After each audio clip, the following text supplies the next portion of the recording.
Hi, this is Ruben from Legend Brands. Today we're going to be winterizing one of our truck mounts. Now, this works in a very similar way to the winterization process, but just a little bit different. But if you do need to see how to winterize a truck mount, I'll leave a link either up here on YouTube or down here on Facebook. So this is the Everest 870. However, the way we're going to de-winterize the truck mount would be the same across the board of all of our truck mounts. As you can see right now, in the chemical metering system, we have the antifreeze, as well as in our water box here. And you can see that. And I'm going to leave the lid off of there because that's the first step of this process anyway. So I've got Brendan Kimmel with me here up in Burlington. He's our carpet cleaning instructor. What I'm going to be doing here is just make sure I have everything I need. First of all, I need some type of hose to discharge the antifreeze out of, and that could be either by taking any solution hose for a truck mount or portable and cutting off one end, then I have an open hose. Or if you don't want to do that to one of your hoses, you could just take a brass fitting. I'm going to insert this male brass fitting into the female here, make sure it clicks right in, and this is just the same as cutting off the hose. Now I have a totally open flowing hose where I'll be able to rapidly evacuate all the antifreeze from my system. So make sure that's ready to go. Also, you'll need a suitable container to collect the water in. I have a good clean bucket. Make sure you have a clean container because the expectation is we might want to re-winterize the machine later on in the year, and it's okay to reuse the antifreeze, at least once.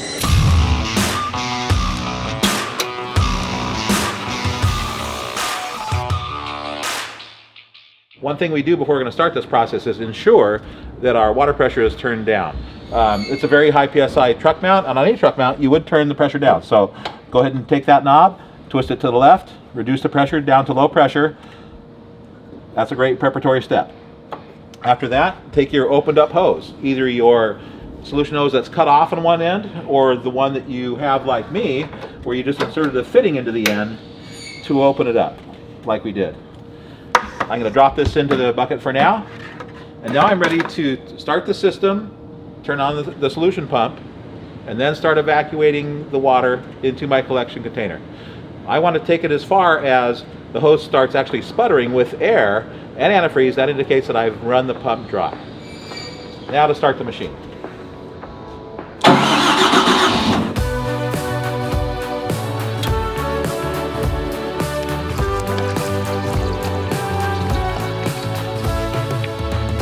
Okay, once you've emptied the antifreeze out of the water box using the solution pump, go ahead and fill it with water.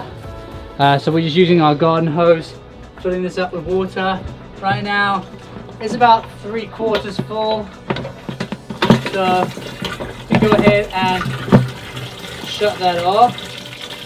And we have to recognize the solution hose is full of antifreeze because that's what it was pumping out last. So we're going to connect this to our truck mount, and then we're going to turn the truck mount on, and we're going to hold the end of the hose in the antifreeze bucket once again, and then once that solution pump is turned back on and the antifreeze is purged from the hose and we start seeing running clear, we'll shut off solution pump, and then we'll continue on turning the pump on again, and then filling up this bucket, with water and a minute amount of antifreeze. And we'll run that similar to last time until the hose starts sputtering. That means we've run the pump dry.